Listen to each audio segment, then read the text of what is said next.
Pertama, kita kena letak kasih kita kepada Allah Ta'ala dan kepada Rasulullah Sallallahu Alaihi Wasallam lebih daripada benda-benda lain, lebih pada kerja kita, lebih pada kehidupan kita, lebih pada mak bapak kita, lebih pada anak-anak kita, lebih pada suami kita, lebih pada isteri kita, lebih segala-galanya dan semua kita kena letak Allah dan Rasul di depan sekali dan semua sekali.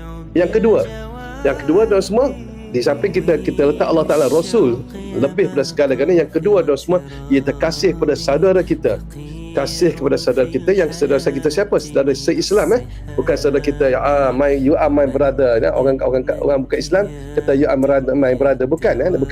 Kita kasih pada saudara kita, seperti kita kasih pada diri kita sendiri. Siapa saudara kita tu?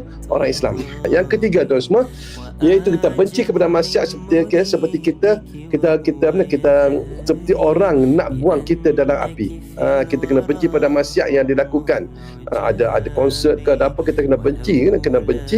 Kita tak boleh benci pada orang tu, kita benci pada maksiat.